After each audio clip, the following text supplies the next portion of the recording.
오늘 이 본 말씀을 갖고 2주에 걸쳐서 4번째 시간을 갖고 있는 가운데 있습니다. 그러니까 한 10번씩만 1시간당 읽어서 지금 한 4, 50분을 읽었을 것인데 이제 좀 그렇게 좀 읽어보셨습니까?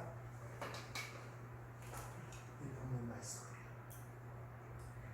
이 말씀이 닿질 않죠. 딱 닿으면은 두 가지 반응이 일어나는데 거기서 왜 이것과 반문이 일어나고 의문이 일어나는지 아니면은 이게 내 삶 속에 이런 문제를 하시는 말씀이었구나 은혜로 생명으로 영으로 마음에 기쁨이 벅차는 때가 있습니다. 그러나 그게 마음에 닿지 않으면 그냥 그 얘기가 거예요. 아무런 관심도 없습니다. 하다못해 세상의 가십거리보다도 못한 것이 하나님의 말씀이에요. 여러분들 그러니까 말씀을 대할 때 여러분들의 마음을 모으려고 무단히들 노력을 하셔야 돼요. 네. 추석 명절은 잘 지내셨습니까? 네. 저는 추석 명절 동안 다시 한번 하나님의 은혜와 사랑을 얼마나 많이 느끼고 받았는지 모르겠습니다. 이렇게 세세한 부분까지 내가 감당치 못하는 부분까지 하나님께서 어루만지시고 이뤄가시는구나. 또 한 번 하나님의 살아계신 거고 얼마나 감사한지 모르겠습니다. 오늘 이 말씀이 여러분 마음에 와 닿다면 이거 어떡하지? 라는 그런 고백이 나올 수밖에 없는 것들이에요. 왜? 지극히 작은 것 중에 하나도 버리고 그렇게 가르친 자는 천국 백성이 아니고 이것을 행하며 가르치는 자는 천국 백성이라는 이런 말씀을 들을 때 뒷골이 오싹되지 않습니까? 여러분 하나님의 계명이 몇 개나 되는지 아십니까? 여러분 아시는 10계명은 대표적인 거예요. 구약은 전체가 다 계명입니다. 근데 그 중에 작은 것 하나도 버리고 그걸 가르친 자는 천국 백성이 아니래요. 그렇게도 지금 사십니까? 그걸 행하며 가르치는 자가 천국 백성이에요. 그러니까 이런 말씀들을 들을 때 어느 한쪽에 대해 이렇게 그럼 어떡하지? 내가 하나도 못 지키는데 그걸 다 어떻게 지키지? 그럼 나 천국 백성 아닌 거 아니야? 뭐 이런 식으로 의문이 들든다든지 마음이 덜컥 내려앉는다든지 아니면 이 말씀이 진정한 의미를 깨닫다면 거기서 하나님이 나를 건져주신 것이구나 라고 무릎을 치는 이 두 가지 반응이 일어나야 그 말씀이 안에 다 살아 역사하는 것입니다. 근데 그게 안 되면은 그냥 무관심해요. 그냥 그만 기록된 말씀이로 한 번 읽어도 10번을 읽어도 잠시 5분 뒤에 다 잊어버립니다. 마음에 닿지 않으니까 그래요. 오늘 18절 말씀을 보면은 천지가 없어지는 한이 있더라도 율법의 1.1획은 다 이루어진다 라고 말하는 것처럼 본 말씀이 그렇게 보입니다. 그러니까 이 성경이 번역들이 많이 나오는 이유가 이 말씀을 들을 때 어차피 인간을 통해 기록된 말씀들이기 때문에 성령의 감동이 되지 아니 감동이 됐더라도 구약의 하나님의 성령의 감동하심을 받아 기록한 말씀에도 불구하고 그가 가진 지식, 그가 가진 사고방식에 의하여 기록됐기 때문에 다시 그 말씀을 읽을 때 하나님에 의하여 빛이 비춰지 성령에 의하여 빛이 비춰지고 성령에 의하여 깨닫게 하지 아니하면 어차피 그 말씀이 그 말씀입니다. 그러니까 구약의 선지자들도 자기가 하나님의 감동을 받아 기록을 했지만 그게 무슨 말씀인지를 몰랐어요. 이사야도 몰랐고 다윗도 몰랐고 모세도 몰랐고 아무도 몰랐단 말입니다. 그래서 흑암이라 그러고 그걸 비밀이라 그러는 거예요. 근데 예수 그리스도가 오셔서 그 진리를 밝혀내신 것입니다. 그걸 계시라 그러는 거예요. 오늘 본 천지라는 이 단어 호 우라노스 카에 엔게라는 이 단어를 보면은 하늘과 땅 하나님의 초소입니다. 이 땅은 내 발등상이요 하늘은 내 보좌라 그러죠. 그러니까 천지는 하나님의 보좌, 하나님의 초소라고도 얘기할 수가 있단 말입니다. 그래서 여러분이 보편적으로 천지라고 성경에 기록할 때 보이는 저 하늘과 땅으로 생각하시면 안 돼요. 그건 모형이란 말입니다. 따라서 천지는 누구를 가냐? 하나님이시자 그분이 인간으로 오신 예수를 대해서 이야기를 하는 거예요. 창세기 1장이면 하나님이 태초에 천지를 창조하신다 이렇게 놓은 다음에 첫 번째 상황이 어떠함을 가리키고 그때 그 천지가 어떻게 가시적으로 드러나는 걸 보이기 위하여 바로 빛이라는 말로 창세기 1장에 시작이 되고 그때부터 우리가 아는 이 천지가 생성되고 만들어지기 시작한 것이란 말입니다. 그래서 이 천지가 예수 그리스도로 말미암아 지은 바 되었고 예수 그리스도를 드러내기 위해서고 예수 그리스도께로 돌아간다. 그래서 1장 16절은 그렇게 얘기하고 하늘과 땅이 그 예수로 요약 결론 지기 위해서 한 것이 하나님의 창세전 언약이라고 에베소 1장 10절은 그렇게 우리에게 일러주고 있다는 것입니다. 그러니까 천지는 예수 그리스도를 상징하는 것이란 말이에요. 근데 그 예수는 이 땅에서 또한 십자가에서 죽어야 할, 사라져야 할 예수란 말입니다. 그러니까 어떤 것을 드러내기 위해서 모형으로 창조된 것을 우리가 생각하는 일반적 천지란 말입니다. 모형으로서. 다시 말하면 진짜 실체가 오면 이 땅에 사라져야 할, 철거돼야 할 모형으로서 천지를 얘기하고 있다는 거예요. 그것을 원어적으로 보면 천지가 없어지기 전에는 이 없어진다는 말이 아니라 천지가 지나가기 전이라는 것이나 헤오스 천지가 지나가기까지 율법의 1.1획도 결코란 말이었습니다. 이를 지나가는 일이 없고 이 땅에서 완성되어 보여지리라 이런 말이에요. 천지가 없어지기까지 무슨 말이야? 천지 예수 그리스도가 십자가를 통해서 그걸 할 때까지 그 동시에 예수를 통하여 그것이 완전한 의미가 무엇인가를 드러낼 것이라는 것이 그것을 이루겠다는 그 말씀 속에 함의된 것이란 말입니다. 여러분 히브리서 11장 3절 말씀을 잘 아시죠? 믿음으로 모든 세계가 하나님의 말씀으로 지어진 줄을 우리가 아나니 보이는 것은 나타난 것으로 말미암아 된 것이 아니라 모든 세계, 이것은 바로 우리가 보이는 세계, 모든 세계가 하나님의 말씀, 로고스가 아니라 레마요, 하나님의 의중과 뜻과 계획이 지어진 줄 카타리죠. 이 땅에서 그 하나님의 영원한 계획과 그 의중이 준비된 것인데 그것이 눈으로 지금 너희들이 지금 보이는 그것으로 된 것이 아니라 하나님이 보이도록 한 것, 그 보이지 않는 것으로 말미암아 된 것이다 이런 말이에요. 그러니까 보이지 않는 그 영원한 나라가 지금 이 보이는 천지를 통해서 우리에게 설명을 하고 있단 말입니다. 근데 그걸 못 알아보는 것을 어둠이라고 하는 거예요.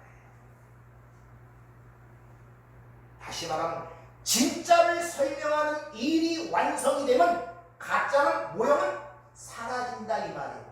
좀 쉽게 예를 들면요, 남자와 여자를 창조하여서 인간이 무엇인가, 사람이 무엇인가를 설명하는 일이 끝나면 남자와 여자가 사라진단 말입니다. 저는 남자로 태어났고 여러분이 여자로 태어났단 말입니다. 그럼 남자로서의 하나님이 남자로서 보여해야 할 어떤 모형적인 역할을 하는 게 남자고 여자를 하나님이 어떤 것을 드러내기 위해 여자의 역할을 하는 게 여자란 말입니다. 근데 그 역할이 끝나면은 사라지는 거예요. 그래서 여자의 역할 설명하는 일이 끝나면 여자가 사라진단 말입니다. 중성이 되어버려요. 그래서 나이를 먹게 되면 남자는 여성화되고 여성은 남자가 됩니다. 왜? 남자답게 만나면 호르몬이 사라짐으로 여성화가 되어버리고 여자는 여자답게 만드는 호르몬이 사라짐으로 말미암아 남성화가 되어 중성이 되어버려요. 남자가 씨를 주는 역할이 끝나면 이미 설명하고 나타난 어떤 하나님의 뜻이 벌써 사라진다. 남자가 사라진단 말입니다. 이것이. 그래서 남자의 호르몬이 그때 없어져 버려요. 그때부터는 그 남자가 남자다움이 없어지고 중성화가 돼가는 거예요. 여자는 아이를 낳는 그 역할이 사라지게 되면 그 여자의 아름다움과 그 매력이 사라지고 중성화가 되는 거예요. 그래서 대부분 나이 들면은 여자가 강해집니다. 남성화가 돼요. 그 역할을 한단 말입니다. 여러분이 이 땅에 태어난 남자로 태어난 것은 그 역할을 통해 하나님이 어떤 것을 보이고자 남자가 무슨 역할을 하고 여자가 어떤 역할을 통하여 사람, 아담이 어떻게 생성되고 하나님의 자리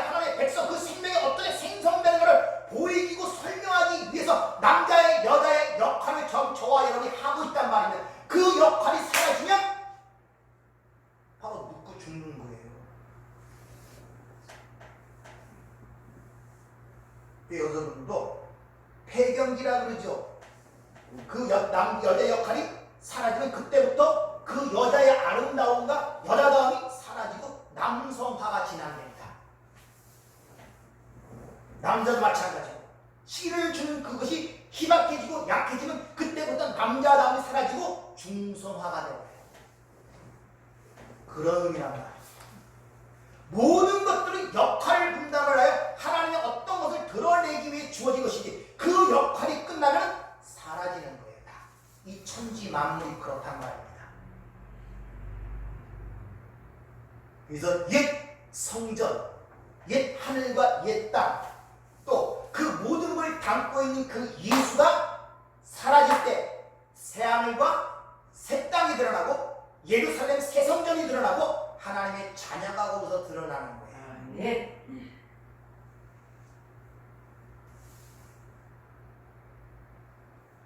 구약에서 보면 성막을 지을 때 사람들이 고안해진 것이 아니라 하나님의 모세에게 하늘의 모형을 보여줌으로 말미암아 그 식양대로 성막을 지은 거예요. 그러니까 성막 자체가 하늘의 모형이란 말입니다. 거기서 지성소, 하나님을 만나는 장소까지 가는 그 여정이 구원의 길이고 그것이 설명하는 것이 이 천지란 말입니다.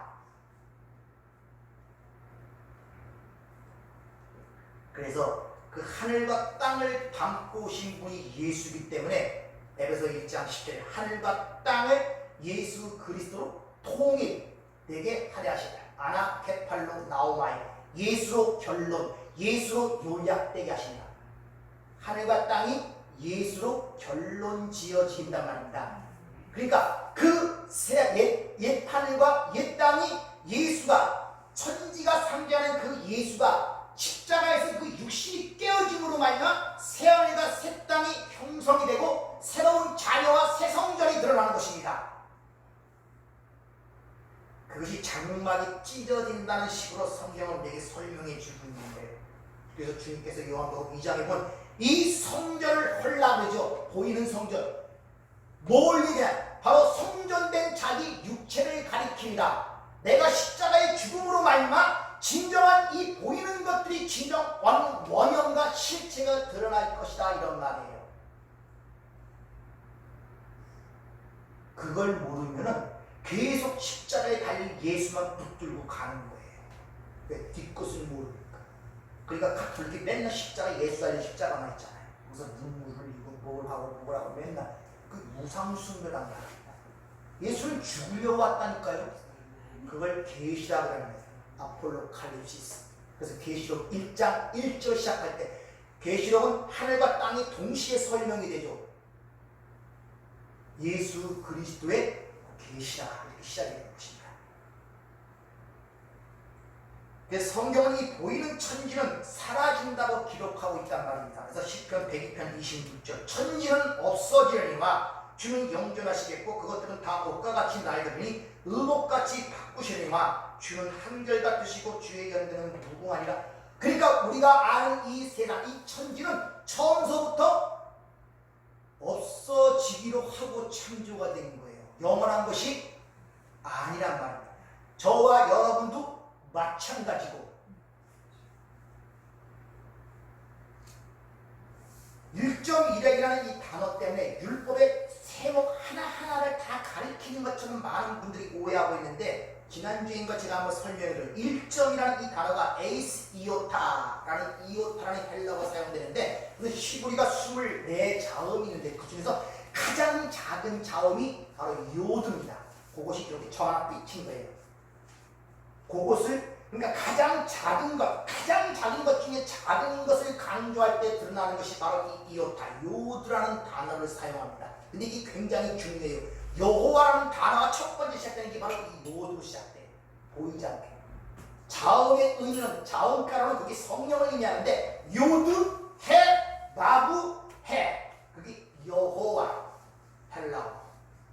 성령이 숨을 내쉬니 중보자가 다시 숨을 내쉬다. 이게 여호와라는 자음이 갖고 있는 의미란 말입니다. 그리고 일팩이라는 이 번역된 단어 미아 케라이아 이 단어 그것은 작은 점을 얘기하고 뿔을 의미합니다. 근데 이 작은 점이라는 것은 히브리어의 그 자음을, 자음 갖고는 우리가 못 읽잖아요. 기역을 갖고 있을 때, 기역을 할 때 밑에 우리는 모음이 있어야 글을 읽습니다. 우리 간수가 잘 알 거예요. 모음이 있어야 반드시 글을 읽어낼 수가 있어요. 근데 히브리는 원래 자음만 있어요.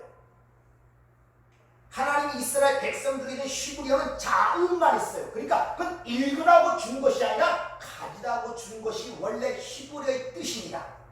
그래서 거긴 띄어쓰기도 없고 문법도 없습니다. 그러니까 직접 같이 산 자만이 그 말을 알아볼 수가 있어요. 모음이 생긴 것은 이 이스라엘 백성들이 흩어져 살다가 1970년인가? 1700 몇 년에 이스라엘에서 다시 유대를 세우죠. 그때 자기들이 히브리어를 다 잊어버리고 읽을 수 있도록 모음을 그때 마소라 분번이라는 죠. 모음을 붙여서 만드는 거예요. 원래 모음이 없어요. 근데 거기 그걸 읽을 수 있는 모음이 있어야 되는데 그 모음이 파리똥 하나같이 아주 작은 점들로 모여서 모이거든요. 그 하나만 달리면 뜻이 달라집니다. 다시 말하면 다발이라는 단어가 이게 히브리어로 말씀이란 단어예요. 근데 똑같은 자음을 갖고 있는데 밑에 모음 한 점이 달라지면 데벨라 있습니다. 그건 연병이라는 뜻이에요. 모음 하나에 어떤 단어를 읽고 그 뜻을 부여할 수 있기 때문에 이 모음이 굉장히 중요한 거예요. 그 의미가 일획이라는 것입니다. 그리고 이 뿔이라는 의미를 갖고 있는데 그건 바로 구원을 의미하기도 하죠. 누가복음 1장 69절. 우리를 위하여 구원의 뿔을 그 종 다윗의 집이 일으켰으니 바로 여기서 뿔이 케이라스, 획이라는 단어와 똑같은 단어란 말이에요. 그러니까 1.1이라는 것은 율법의 세목 조항 하나하나를 가리키는 게 아니라 가장 작은 자로 오셔서 구원을 이루는 구원의 완전성과 성취성을 상징하는 게 1.1획이란 말입니다. 그러니까 1.1획이 예수 그리스도의 사역을 의미하는 거란 말입니다. 천지를 상징하고 있는 그 아들, 그 담고 있는 그 아들이 이 땅에 오신 분이 예수란 말입니다. 그 예수가 십자가에서 찢어짐으로 말미암아 장막을 벗겨냄으로 말미암아 새하늘과 새 땅이 드러난 사건을 지금 오늘 18절에 그렇게 이야기를 하고 있는 거예요.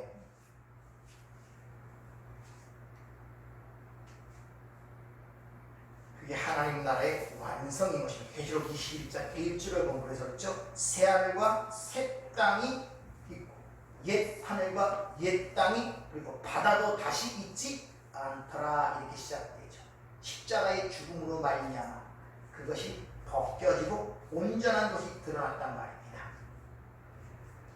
따라서 하나님의 율법, 즉 율법과 선지를 통하여 말씀했던 모든 그 진정한 의미가 예수 그리스도의 십자가의 죽음으로 말미암아 밝히 드러났기 때문에 주님께서 요한복음 17장에 보면 마지막 기도를 하시죠. 첫 번째 기도의 첫 번째 나오는 게 아들을 영화롭게 하사 아들로 아버지를 영화롭게 하소서. 하나님의 영광이 드러난다는 말이 무슨 뜻입니까?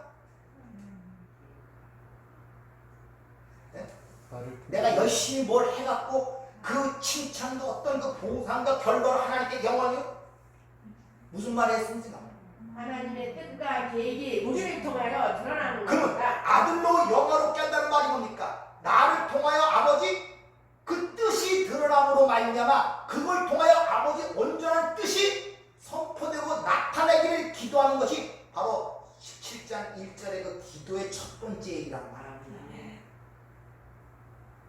그 얘기를 우리에게 일러주고 있는 것입니다. 왜냐? 왜 예수로 요약되고 예수로 결론 짓는 그런 쪽으로 하나님은 모든 걸 몰아가시고 모든 걸 그렇게 창조하셨느냐? 그 아들 안에만 생명이 있기 때문에. 네. 그래서 요한일서 5장 11절 증거는 이것이니 하나님이 우리에게 영생을 주신 것과 이 생명이 그 아들 안에 있는 것이냐. 아들이 있는 자에게 생명이 있고 아들이 없는 자에게는 생명이 없느니라. 잘 기억하세요. 뭘 행하고 안 행하고의 생명이 왔다 갔다 하는 것이 아니라 아들이 있느냐 없느냐 이 땅에 보이는 가장 작은 자로 온 그 예수, 보잘것없는 그 예수, 세상으로 버림받는 그 예수가 진정한 생명임을 알아보는 자, 그리고 그걸 이해하여 내 안에 갖고 있는 자가 생명 그걸 그렇게 보지 못하고 그 말씀을, 그 율법을 그냥 내가 지키고 행해야 할 어떤 규례와 명령으로 보고 행하는 자들은 전부 다 지옥 자식이라는 거예요.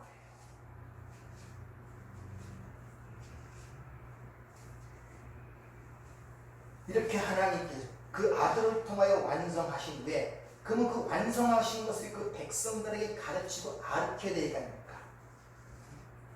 그래서 주님이 내가 실상을 말하니 아버지께로 가는 것이 유익하다고 그러죠. 왜? 내가 가야 보혜사 성령을 너에게 보내서 그 보혜사 성령이 올 때 그 성령이 나를 가르치고 내가 행한 일이 무엇인가를 너에게 깨닫게 한다고 그러죠. 자, 그러면 그 예수에 의하여 성령이 우리 안에 왔다면 우리 안에서 어떤 일을 하시겠냔 말이에요. 예수를 알게 하는 일을 하신단 말입니다. 다시 말하면 예수를 설명하시기 위하여 예수님의 삶 하나 한 가지로 요약되기를 십자가의 삶을 그 삶 속에서 채울게 하시는 거예요. 그것을 우리가 예수를 안다는 거예요. 또란 말로 요한복음 16장 14절 그가 성령이면 그가 내 영광을 나타내리니 내 것을 가지고 너에게 알리겠습니다. 내 영광이 뭐라 했습니까? 아버지의 주신 사명을 감당하여 죽기까지 십자가에 죽으시는 게 아버지의 영광을 돌리는 일이었고 나는 영화롭게 하는 일이었잖아요. 그 일을 내 안에서 드러내기 시작한단 말입니다. 그걸 예수를 알게 하고 그걸 통하여 하나님의 영광을 돌리게 한다는 거예요. 그래서 내 것을 가지고 예수의 삶, 예수의 십자가의 삶, 그것을 가지고 예수를 알리는데 너희 안에서 그 삶을 너희가 체험케 치열케 한단 말입니다. 네. 그걸 모르고 어떻게 예수를 알아? 모르는 거예요. 모르면 뭘로 하려고 그러냐? 율법과 계명으로 그 말씀을 받아준단 말이에요. 그 증이 되고 올무가 되는 거예요. 자, 마태복음 17장 11절은 황금률이라고 그러죠. 황금률. 남을 대접받고자 원하는 대로 남을 대접하라고 그러죠. 그것이 율법과 선지자라 그래요. 잘 생각하세요. 남에게 대접받고자 하는 대로 남을 대접하라 그래요. 그런 다음에 이것이 율법과 선지자라 그래요. 그 주님이 우리에게 대접받고자 하는 대로 우리를 먼저 대접을 했습니다. 어떻게?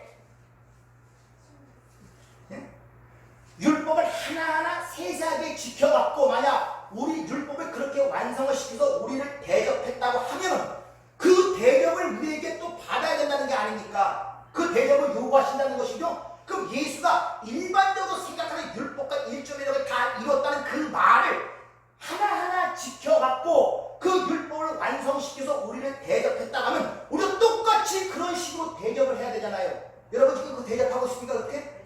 그렇게 이해한다면 그러니까 안 맞죠. 그러니까 그런 식으로 그 율법을 지켰다는 의미가 아니란 말이에요. 만약 그런 식으로 지켰다는 의미라면 20절에 바리새인과 율법사들이 그런 식으로 율법을 지켰잖아요. 율법을 폐하러 곳이 아니라 그러죠. 그 폐한다는 단어가 우리 생각처럼 없애버린다가 아니에요. 카타리오, 아래 세상에서 흩어버리고 많아지게 한다. 다시 말하면 이스라엘 백성들이 10계명이 안식일 계명이 하나가 있지 않습니까? 그걸 잘 지키기 위하여 나름대로 거기에 264가지의 계명을 만들어냅니다. 안식일에 일하지 말라고 했지. 그럼 일하는 건 어떻게 기준하냐? 그래. 계란 무게 이상 들으면 일하는 것이고 계란 무게 이하면 일하는 것이 아니다.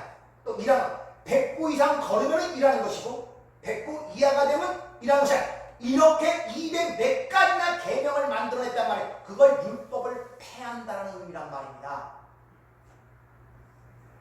그러니까 내가 율법과 선제를 폐하았다는 말은 내가 그런 율법을 하나하나 세목세목 가르쳐갖고 너에게 지키게 하러 왔다는 이야기가 아니란 말이에요. 오히려 그 모든 것을 하나로 모아서 요약을 시켜버리죠. 그 전체 수많은 계명과 규례와 선지자의 모든 말씀이 하나로 두 개로 요약시키죠. 하나님 사랑, 이웃 사랑. 사랑으로 만들어지겠습니다. 그리고 그 사랑이 무엇인가를 요단강에서 세례를 올라올 때 거기서는 내 기뻐하는 자여 내 사랑하는 아들이라는 자 원문으로 보면 내 기뻐함 속에 있는 내 아들이요 내 사랑 사랑이다 이런 말이에요. 그러니까 그 아들이 하나님의 사랑이란 말이에요. 그 아들로 요약을 시켜버려요. 그래서 이 성경이 전체 시편, 모세의 시편과 선지자가 기록한 모든 것이 누구를 기록한? 나를 위해 기록한 것이라고 그렇게 주님이 친히 설명하시잖아요.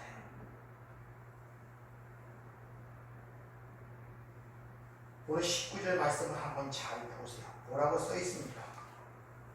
자, 그러므로 가장 작은 이 성경을 내가 한번 우리나라 번역 성경이 많거든요. 여러 개를 찾아봤어요. 좀 다르게 설명하는 데가 있나? 똑같아요.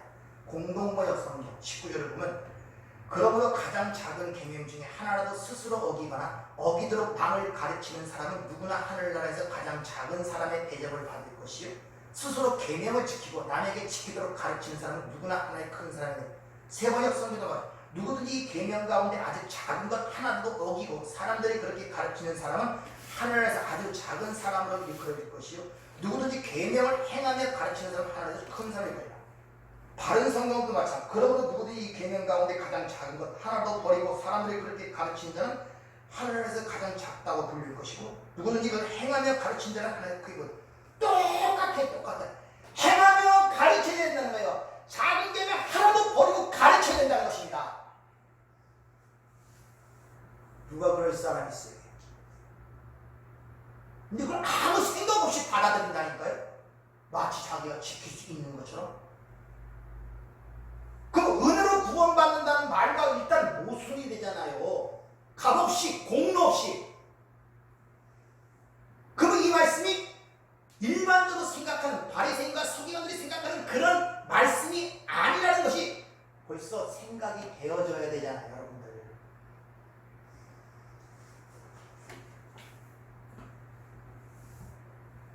왜 이럴 수밖에 없는가? 창세기 3장의 모든 기원이 있어요. 이 선악과를 따먹고 선악의 주체자가 된 이 인간이란 말입니다. 선악의 판단자가 되고 선악의 어떤 법을 만들고 지키는 자들이 주체가 누구냐? 인간이란 말이에요. 그들에게 어떤 계명이 들어오게 되면 사람 그 계명, 타락한 인간들은 어떻게 했습니까? 그걸 계명과 규례로 받아들여서 자신들이 지켜야 할 기준으로 만들게 돼요. 이게 가장 크게 보입니다. 그리고 그 규례와 계명 전체가 상징하는 예수, 즉 은혜로 값없이 주는 그 예수는 가장 작은 것으로 보여요. 은혜는. 이 우리들의 여러분이 말씀을 알지 못하면 우리들의 현실이 보여요.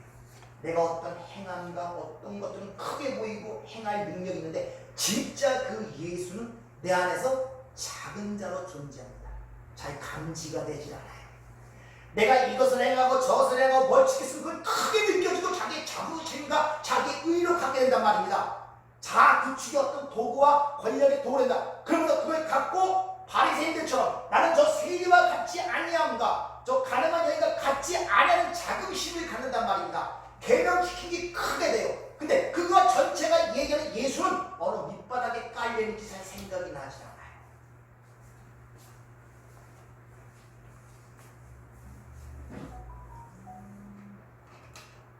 여러분의 가정생활도 그렇잖아요. 노하고 다투고 이쪽은 의견 바라 그런 것들은 굉장히 크게 느껴지고 싸우고 하지만 진짜 가족이라는 혈연적 관계와 정이라는 관계, 인간적인 관계라는 것은 그렇게 크게 느껴지지 않잖아요, 평소에. 그래서 진짜 중요한 것들을 버리고 가장 사소한 것들로 여러분 싸우는 거 아닙니까? 맞습니다. 진짜 중요한 것들로 싸우니까 여러분? 왜 그렇습니까? 이 타락한 인간들은 그런 걸 크게 느낀다니까요. 진짜 중요한 건 몰라요. 똑같은 현상이 우리 안에 벌어지고 있단 말입니다. 진짜는 작아 보이고 가짜가 크게 보입니다. 이 경제적 단어 중에 양아는 악화를 구축한다.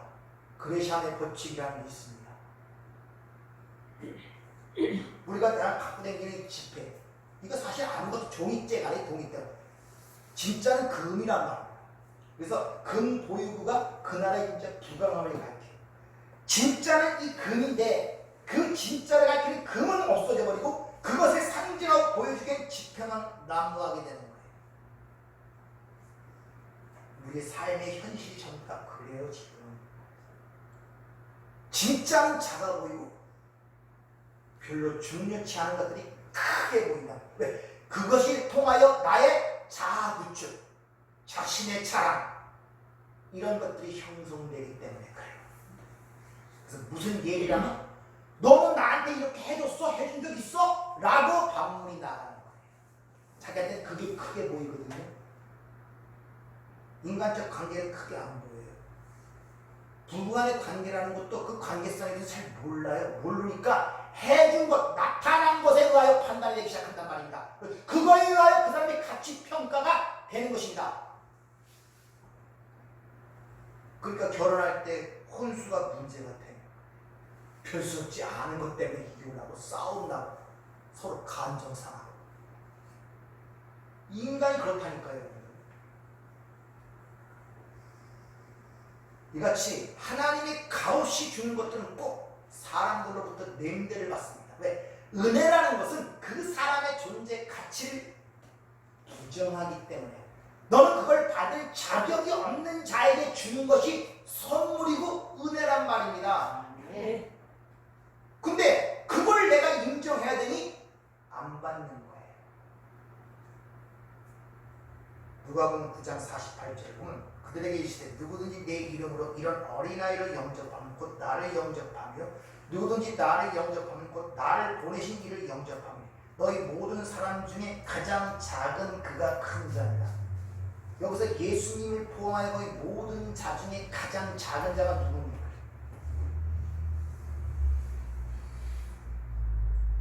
예수님을 포함해서 이 땅의 모든 사람을 포함해서 그 중에 가장 작은 자가 누구냔 말이에요. 예? 하나님의 백성들. 예수가 가장 작은 자로 왔잖아요, 여러분들. 그래서 말 구유이에 태어난 거예요. 짐승의 목통이에요. 사람의 방에 태어난 것이 아니라 가장 밑바닥 작은 자로 오셨단 말입니다. 목수의 아들로. 근데 그 자가 큰 자라고 주님이 말씀하고 있다는 말입니다. 바로 세상의 평가는 그 큰 자를 세상에서 가장 작은 자로 평가하는 거예요. 여러분 삶 속을 한번 잘 살펴보세요. 여러분 예수에 대한 평가를 지금 어떻게 삶 속에 하고 계십니까? 가장 작은 자로 평가하고 있어요. 근데 그 자가 진짜 큰 자. 이게 신앙생활의 어리석음입니다. 진리를 알지 못해서 그 자가 자유하는 자인데 엉뚱한 거, 뭘 지키고 행하는 것이 크게 보인단 말입니다. 그 나의 성취감도 주고 자랑도 가져오고 사람들로부터 칭송을 가져오기 때문에 그래요.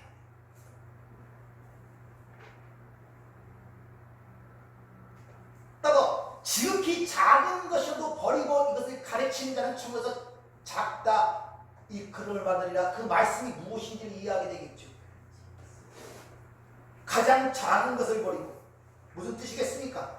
18절에 자, 진실로 진실해 율법의 아니 19절 그러면 누구든지 이 계명 중에 지극히 작은 것 하나라도 버리고 지극히 작은 것이 뭘 얘기하겠습니까? 조금 전에 설명했잖아요. 계명 중에 지극히 작은 계명을 버리라는 것이 아니라 누굴 버리면 예수를 버리고 그것을 규례와 계명으로 받아 그렇게 가르치는 자는 천국 백성이 아니다 이런 말이란 말입니다. 율법의 항목이 여러 가지가 있는데 그 중에서 제일 작은 것을 골라서 그걸 버리고 가르치지 않는다는 뜻이 아니라 지극히 작은 자 예수를 버리고 그 모든 걸 계명과 규례로 알아 가르치는 자는 천국 백성이 아니고 이를 행하여 포이요 이것을 그 의미를 깨달아 그 빛을 받는 그 의미를 깨달아 그 예수를 가르치는 자는 천국 백성이라는 것입니다. 그것이 19절의 의미예요. 그래서 10번씩 읽어보라 그러는 거예요. 여러분이 기본 상식만 갖고 있어도 얼마나 모순된 구절이 많은지 오늘 본문 말씀이 많은지도 몰라요. 율법 어떻게 하나 다 시키면서 그거라 그래. 얼마나 모순된 점이 많아요. 아니 바리새인 지키지 못하던 것을 우리가 어떻게 지키란 말이에요. 그 사람은 거기에 목숨을 건 사람들인데. 그래서 읽어보라 그러는 거예요. 계속 읽어보고 사모함의 말씀은 하나님이 감동을 주시고 영광을 주시고 그걸 깨닫게 한단 말입니다. 아, 이게 이런 뜻이 아니다. 그래서 해방감을 느끼는 거예요. 해방감. 옥매했던 것, 알게 모르게 내 양심과 내 가치를 누르고 있던 것, 나를 짓누르고 있던 그런 것들이 한순간에 벗겨진 감동과 감격들이 있단 말이에요. 그걸 자유라고 그러는 것입니다.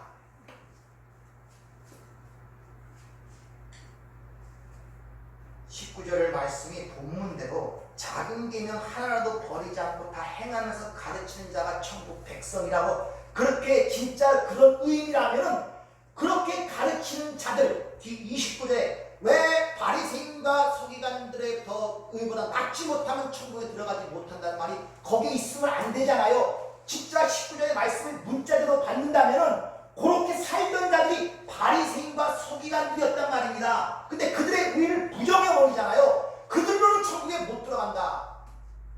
안 맞잖아요. 그런 의도로 19절이 내게 주어지는 거라면.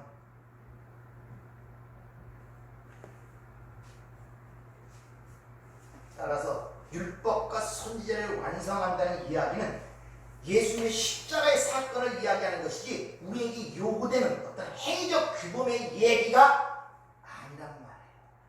그러니까 이런 제가 설교를 하고 이야기를 해도 평소에 여러분들이 이런 데에 대한 진율로 있고 의문이 있었다면 오늘 이 해결점을 딱 알아갖고 아 그렇구나 하는데 평소에도 그런 의문점과 그런 엇박점이 전혀 없어서 생각. 그러니까 이 말을 해도 그냥 감동이 없는 거예요. 그냥 아 그런가 그냥 그런 거지.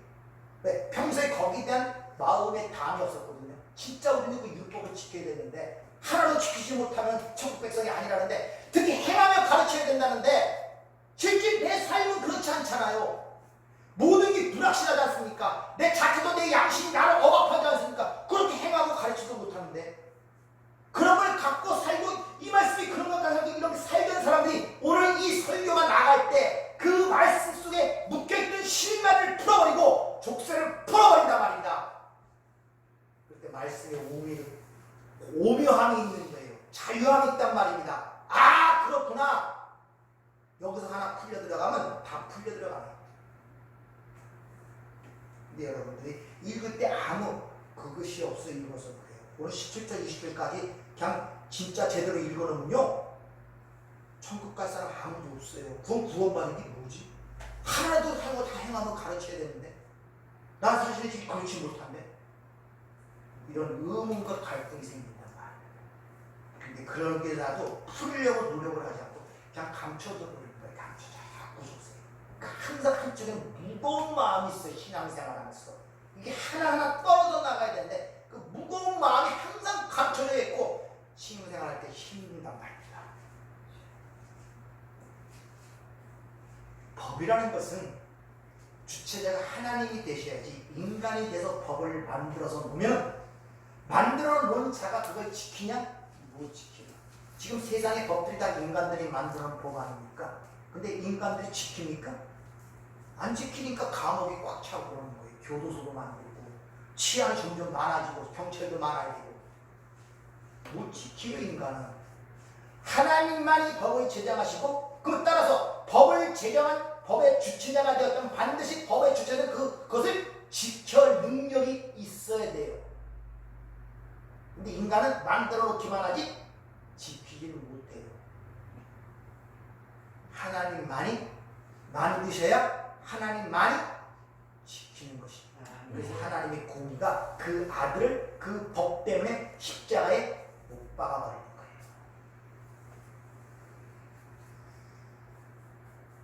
인간이 법의 주체자가 되면 항상 선하게 분별해. 너는 불의한 자고 너는 의로운 자다. 너는 선이고 너는 악이다. 너는 상을 줘야 되고 너는 벌을 받아야 된다는 그런 판가름이 항상 생기게 되어 있습니다. 재판장의 칼을 갖게 된단 말이에요. 그래서 지킨 자는 그것이 나의 권력의 수단이 되고 능력이 되고 나의 위상과 평가를 올리는 수단이 되고 나는 지켰기 때문에. 그리고 안 지킨 자들을 향하여 정죄와 비난이 쏟아지기 시작합니다. 그래서 바리새인처럼 나는 저 세리와 같지 아니하다, 가능한 여인과 같지 아니하다는 그런 자기의, 그래서 하나님이 용납하지 않는단 말이에요. 그래서 바리새인 특히 그렇게 지키고 사랑하는 그들을 향하여 화했을진저 독사의 새끼들아, 이렇게 엄한 책망을 하고 있는 모습이 성경에 기록된 것입니다. 다시 한번 얘기하지만 이 산상수는 첫 번서부터 인간의 타락한 사고방식과 그 패러다임을 바꾸기 위해 시작되고 있다는 것을 기억하셔야 돼요. 즉 인간의 행위와 수고와 노력에 의해 구원에 이르고자 하는 그 생각, 자신이 우상숭배, 자신을 왕처하려는 그 자기의 우상숭배를 깨기 위해서 산상순이 시작되는 거예요. 그래서 복 있는 자들이여 하고 첫 번째 선언되는 것이 심령이 가난한 자다. 우리의 첫 번째 틀을 깨고 들어온단 말입니다. 여러분들이 산상순서부터 여기까지 지금 오면서 여러분의 그런 사고 체계를 지금 바꿔주려고 제가 부단히 노력을 하고 계속 반복하여 질문을 하며 여러분들에게 지금 말씀을 드리는 거예요. 이 패러다임이 바뀌지 않고 이 시프트가 되지 않으면 절대 하나님의 말씀을 올바르게 이해할 수가 없습니다. 내가 답답하지만 여러분에게 자꾸 묻는 거예요. 하나님이 영광을 드린다는 게 무슨 뜻입니까? 생각이 없으면 대부분이 그래요. 열심히 뭘 해서 업적을 남겨서 그걸로 인하여 하나님께 영광을 돌린다는 생각이 꽉 차있단 말입니다. 교회를 크게 하여 수많은 성도를 만들고 큰 건물을 만들고 구기와 선행을 많이 해서 사람들부터 야, 예수 믿는 사람이 저런구나, 그렇게 세상의 칭송과 어떤 평가를 받는데 그것이 하나님께 영광이 된다 생각하기 때문에 모든 사람이 내가 잘 살고 출세하고 번영해야 하나님께 영광이 된다는 꽉 잡혀 있어갖고 내 삶을 감사하지 못하고 하나님의 은혜를 발견하지 못하고 있단 말입니다. 그런 생각에 꽉 잡혀 있어서 그것이 하나님께 영광을 돌린다는 사고방식이 잡혀 있는데 내가 못 사는데 어떻게 하나님께 영광이 될 수 있냐, 이런 자각지심과 자의식이 갖고 있단 말입니다. 그러니까 잘 살고 번영하고 세상부터 인정을 받는 것이 하나님께 인정받는 잘못된 사고방식을 갖고 있는 거예요, 여러분들. 그래서 계속 묻는 거예요. 하나님이 영광을 드리는 게 무슨 뜻입니까? 나를 통하여 하나님의 뜻과 의지가 계획이 드러나는 것이 하나님의 영광이다. 그러니까 너는 이 역할 속에서, 이 세상의 역할 속에서 너는 평생 동안 병든자로 살다 와.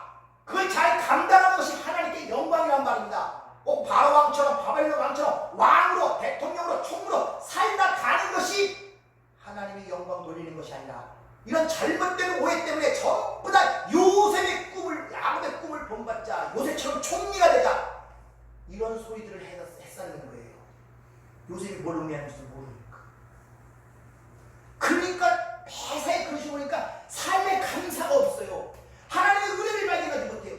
전혀 세상으로 칭찬받고 평가받는 그런 것들 하나도 안 나타나거든요. 맨날 삶이 어려운 것 같고 고통스러운 것 같고 힘든 것 같고 잘 안 되는 것 같고 이게 안 변하니까 그렇게 부어줘도 못 찾는 거예요. 줘도 못 먹는 거예요. 하나님의 은혜를 안 주셔서 여러분, 복을 안 주셔서요, 여러분이 찾지 못해서 그렇습니다. 여러분이 발견하지 못해서 그래요. 그 아들과 함께 어찌 좋은 것으로 주시기 아니하시겠느냐. 사도 바울이 로마교회에 그렇게 얘기하잖아요. 어찌 그 아들을 주셨는데 뭘 아껴놓고 너는 이걸 주고 너는 안 주고 그런 일을 하느냐는 말이에요, 여러분들. 하나님 누가 잘하냐, 경쟁을 시켜놓고 야 너는 1등했으니까 상 주고 너 꼴찌냐, 이런 일이 어떻게 천국에서 벌어지냔 말입니다. 근데 우리는 그렇게 생각들 하고 있어요. 그러니까 항상 삶이 고통스럽고 힘이 든 거예요. 힘이 든 거예요. 어디 같아요?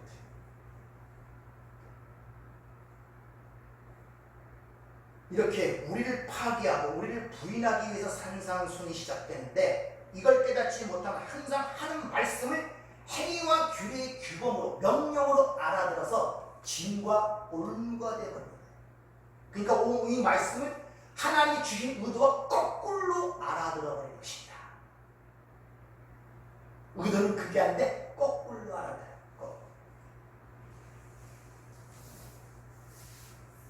우리 인간상에 있어서 야 아주 숙심 집 나가, 여기 얄미워 죽겠네, 이런 것들을 모두 그 의중을 못 알아보고 집 나가버린 거야. 얄미워 죽겠다는 나를 죽이려고 그러나, 미워 죽겠다는 거야. 그런 식으로 알아들어버려요. 그것을 말기가 얻었다고. 그런 사람. 하나님의 말기가 얻어들이면 그게 다 율법으로 계명으로 들리는 삶이 힘들 수밖에 없지.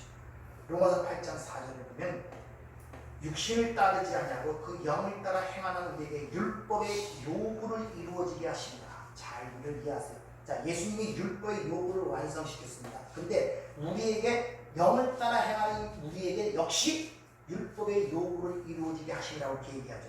즉 육신의 법이 아닌 성령의 법을 따르는 우리 성도에게 율법을 이루어지게 하는 일을 지금 하고 있다는 것입니다.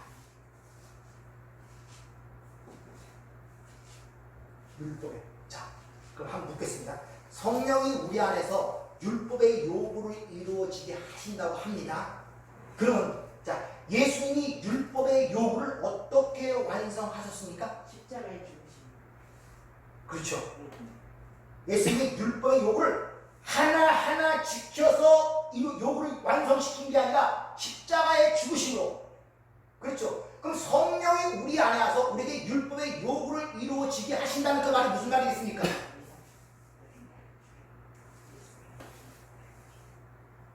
우리도 똑같이 예수의 삶을 채우게 되는 거예요. 그게 율법의 요구가 이루어지는 거예요. 여러분, 그거 새 법을 하나하나 누구들이 행해서 지키라는 것이 아니라 자기 부인, 너를 뭡니까? 파괴시킨다. 그래서 죄와 사망의 법, 율법은 그들의 행위와 어떤 명령을 통하여 그들의 행위를 요구하고 우리에게 그런 짐과 수고와 인간의 능력을 요구하는 법이 죄와 사망의 법이지만 성령과 생명의 법을 뭐라고 설명했습니까? 카톡 보니까 안 맞습니다. 죄와 사망의 법을 반대인 성령과 생명의 법을 뭘로 면됐습니까? 그것은 우리가 지킬 우리 능력과 수고와 재능으로 지킬 것이 아니라 우리 안에 들어와서 우리를 무능한 자로 불가능한 자로 만들어 놓고 하나님이 장악하여 끌고 가는 은혜의 왕노릇을 얘기한다고 말씀을 드렸잖아요.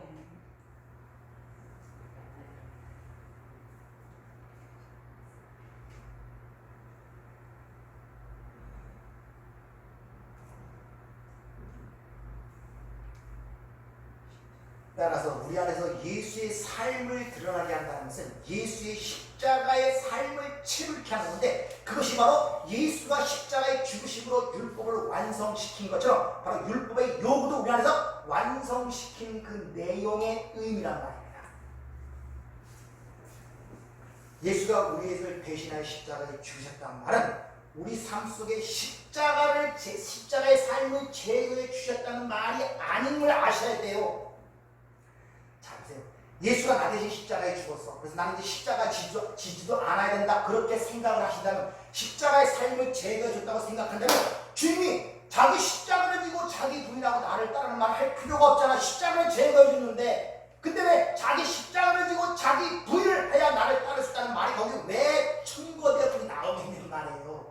그러니까 예수가 나를 위해 십자가에 죽었다는 그 말은 우리 안에 십자가의 삶을 제거해 주셨다는 것이 아니란 말이에요. 오히려 하나님의 백성 속에는 그 삶을 체험하도록 만드신다는 거예요. 다시 말하면 예수의 삶이 무엇인가, 즉 예수를 알게 하신다는 의미가 그 안에 함의가 되어 있단 말이에요.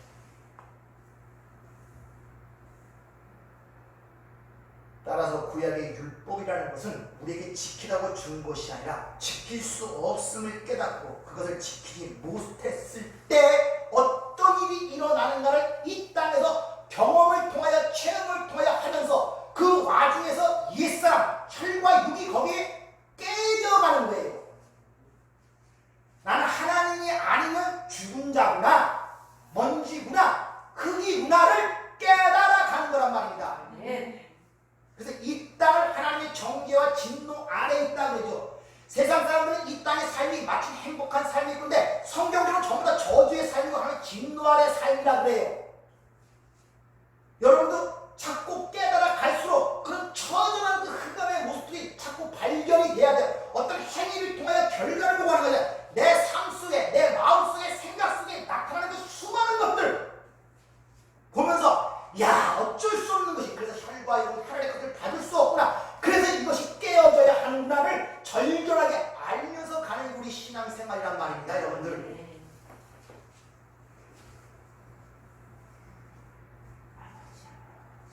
내 육이 부정되고 어쩔 수 없이 하나님이 값없이 주시는 하나님의 의, 그 은혜만을 붙들려고 율법을 주신 거예요. 그래서 율법을 우리를 그리스도께로 인도하는 목막 선생이라고 그러잖아요. 그리스도께로, 그리스도만 의지하러, 그리스도만 찬양하도록, 너희 모든 삶이 그리스도만 결론되어지도록 글로 인도하도록 만드는 게 율법의 역할인데, 거꾸로 그걸 지켜서 어떤 구원에 이르고 내 자랑과 의를 내놓겠다? 하나님과 정반대의 결과를 일으킨단 말입니다. 그럼 예수 십자가에 죽은 것이 무슨 필요가 있습니까? 지켜서 행하는 것들, 이룰 수 있는 것들.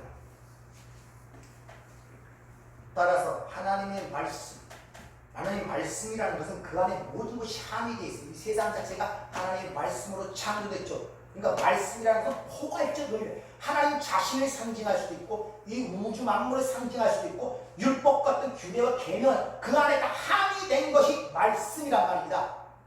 그것이 우리 안에 들어오게 되면 우리 역시 예수 이야기 되게 되는, 그것도 다른 말로 예수의 십자가의 삶, 자기의 부인의 삶으로 이끌어가게 될 수밖에 없다는 거예요.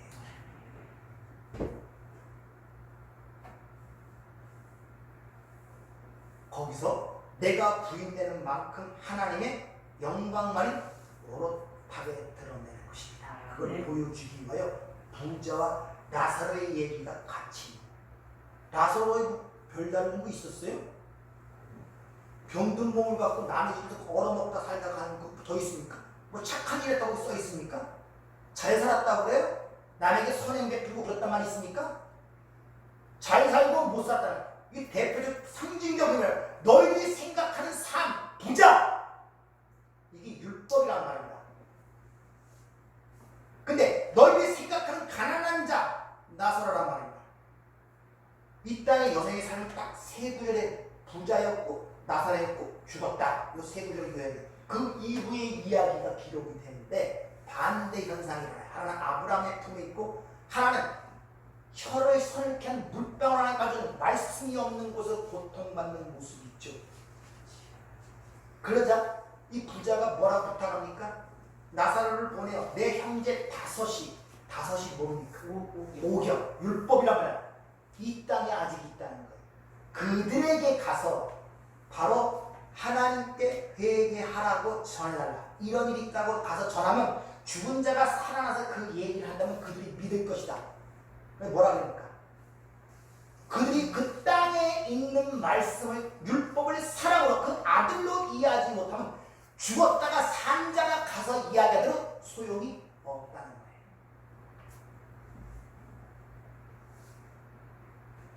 거예요. 그리고 그 부자가 그 형제들에게 가서 부탁하는 얘기가 딴 거 없어요. 야, 니들 선행을 많이 쌓아야 돼. 구제를 많이 해야 돼. 너가 네 자신을 살아, 남을 위해 살아야 돼. 그런 말 전하라고 안 했습니다. 한마디 전했어요. 뭡니까? 회개하라. 돌이키란다. 네가 가는 모든 방향은 틀리단 말입니다. 그 한마디 전하라고 했어요. 그런 거 부탁하라. 여러분 눈 감을 때 무슨 얘기 하시겠어요? 자식 형제 간에 우애기고 잘 싸워야, 잘 살아야 된다, 서로 사랑해야 된다, 그런 말 전하고 돌아가시겠습니까? 확실한 그런 의지가 있습니까? 그 말밖에 할 말이 없는 게 확실히 결정됐습니까? 그거에 할 말 없어요. 이 세상에 그래서 진정한 평화와 행복이 없는 이유에, 지금 세상이 행복해 보이십니까? 살만한 세상으로 보이십니까? 우리 너무 여기 익숙한 데 보니까 그게 익숙해서 그래요. 이 역사는 세상 사람들 역사 그지만 전쟁의 역사예요. 시기, 미움, 질투, 살인, 증오. 지금도 뉴스를 보면 다 그것뿐이 더 있습니까? 가정이 파괴되고 자식을 죽이고 성매매, 뇌물. 근데 그 안에 살아가면서 우리는 그런 것들의 실제를 감각이 없어요. 무뎌져서 거기서 살아갔기 때문에 가끔 가다 보면 TV에 그 새물을 먹게 해달라고 뭐 기부하세요 하는 그런 광고가 뜨죠. 거기서 그들이 떠다 먹는 거는 우리는 목이 아무리 죽을 때는 모를까 절대 못 먹는 물, 녹물, 썩은 물, 그것도 30리, 50리씩 가서 떠오는 물이에요. 그런 그걸 마셔. 근데 걔들은 먹고 죽을 만큼 당연한 것 거기에 익숙해져 있기 때문에 습관의 제천성이라고 하죠. 그 무슨 말입니까? 천성이라는 뜻이 무슨 말입니까? 타고난 습성은 자기도 모르는 사이에 행하는 것을 그렇게 습관이 그래서 무서운 거예요. 우리 은총이가 한가닥에 코딱지를 자꾸 먹는데 그 습관화가 되니까 본인이 그렇게 먹어도 본인은 의식을 못해요. 옆에서 얘기해줘도 안 했다는 거예요. 왜? 본인은 그게 의식이 안 돼요. 습관화가 됐단 말이야. 습관화. 자기도 모르게 하면서 남은 보면 그게 보이는데 본인은 자기도 모르게 하니까 습관화가 되니까 안 했다는 거예요. 저와 여러분의 신앙생활의 현실이라는 걸 잘 기울이고 있습니다. 그 습관이 중요한 것입니다. 아이들 어렸을 때부터 교회 참석시키는 것, 뭐 엄청나게 많이 깨닫고 지혜가 있고 은혜를 받아서 어렸을 때 교회 예배 참석시키니까 얼마나 하겠습니까? 근데 그게 훈련이 되면 나중에는 그게 습관화가 돼서 야의 생각 속에서 주일은 교회 가는 날, 예배 드린 날로 작정이 되면 가는 게 아무런 꺼리낌이 없어요. 근데 습관화가 안 되면 세상으로 가버립니다. 안 해요. 거기 내가 왜 가지 않았어? 그 습관화가 중. 그렇게 습관화가 된 자들은 계속 그 사고 속에 놀러간다는 생각이 야에 없기 때문에 놀러가지 못함으로 말미암아 고통받는 일 없고, 왜? 의뢰 그날은 교회 가는 날로 해요. 신앙이 잘하는지 안 잘하는지 그 본인은 알고 하나님은 알겠지만 그래도 그러한 자들은 삶 속에 큰 어려움이 없습니다. 근데 습관화가 안 되면 교회 참석하는 자체가 엄청나게 힘들어요. 갈등을 느끼고 고민을 하고 판단을 선택을 해야 되고. 어때 여러분 오늘 교회 오신 거 갈등을 느끼고 오셨습니까? 저절로 오셨습니까? 여러분 행복하시는 분들, 행복하시는 분들 제대로 습관을 가지신 거예요. 따라서 우리 안에 이 법이 들어오게 되면 바로 거기서 법이 우리를 하나님이 끌고 가시기 위해서는 마치 물에 빠진 자를 제대로 건져내기 위해서는 물에 빠져 허버적허다가 뻗어질 때까지 내버려 두시는 것과 같이 우리를 파괴시킵니다. 내 사고와 생각과 내 판단과 고집들을 다 하나하나 반대로 꺾어내기 시작해요. 이게 고통이라, 이게 전쟁이란 말이다. 그리고 완전히 거만 죽은 자 되었을 때, 강도 만난 자처럼 거만 죽게 되었을 때 그 유대인이 평소에 원수와 개처럼 여기는 선한 사마리아의 도움을 받을 수 있는 것처럼 우리가 거만 죽지 않고는 하나님께 끌려갈 수가 없단 말입니다. 유대인들의 자존심이라는 건 죽으면 죽었지 절대 사마리아인의 도움을 받을 수가 없어요. 그러니까 거만 죽도록 내버려 두는 거예요. 자기 힘으로는 아무것도 할 수 없는 상태. 천부의 의지 없어 나옵니다. 손발 두 발 다 들고 나올 때까지 우리를 내버려 두신단 말입니다. 그렇게 밀어넣으시단 말입니다. 그래야 하나님이 거기서 역사할 수 있고 그를 끌어갈 수가 있단 말이에요. 이게 생명과 성령의 법이에요. 그러니까 어떻게 보면은 죄와 사망의 보다 훨씬 힘든 일에 죄와 사망의 법 율법은 그저 몇 가지 지키면 나름대로의 자랑도 있고 자부심도 있고 가치도 있고 남들보다 칭송이 있단 말입니다. 근데 생명과 성령의 법은 그런 거 아무것도 없어요. 나는 아무것도 없단 말입니다. 아무리 해도 내 것도 아니고. 어느 쪽이 힘들겠습니까? 성령과 생명의 법. 그래서 성령이 아니고는 절대 그 길을 걸어갈 수가 없는 것입니다. 베드로가 마지막 베드로에게 찾아와 세 번 베드로 네가 나를 사랑하나 세 번 한다는 그 네가 젊었을 때는 네 원하는 대로 다녔거니와 늙어서는 남이 내게 띠를 띠고 성령이 내게 띠를 띠고 네가 원치 않는 곳으로 데려간다 그랬죠. 그게 저와 여러분의 신앙생활이고 그는 흥해야겠고 나는 쇠하는 것이 신앙생활의 기본임을 여러분 꼭 기억하시길 부탁을 드립니다. 바로 이들이 천국이다. 그래서 심령이 가난한 그들이 바로 천국이고 은혜를 받게 받는 그들이 곧 천국이다. 팔복의 첫 번째 복과 여덟 번째 복이 천국, 너희가 천국이라는 말로 끝나는 이유가 바로 거기 있는 것이다.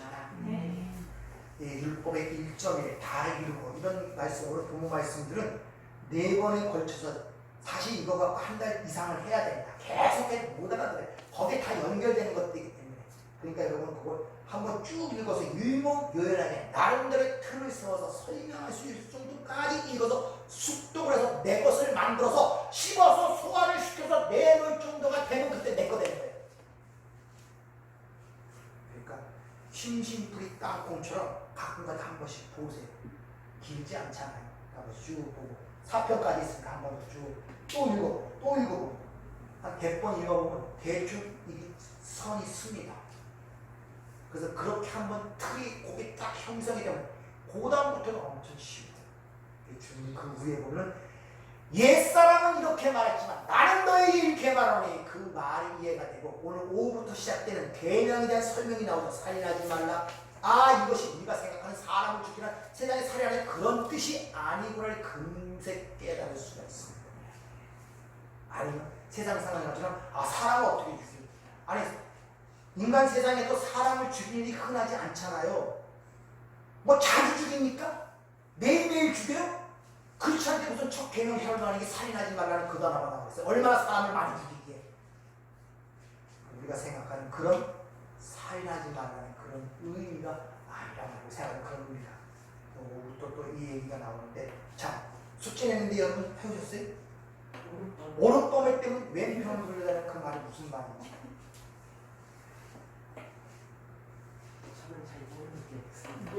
그 뒤에 그 나오니까 그때 가서 한번 생각해보세요. 아, 그것도 참 힘든 얘기 아닙니까? 그대로 받아들이면 때리면 돌려내는데 그 때리면 돌려내게 됩니까? 빼앗아가지고 주먹이 나가지. 인간의 속성사. 안 그렇습니까? 대로 주고 말로 주는 게 인간의 특성인데 그거 어떻게 행해 우리?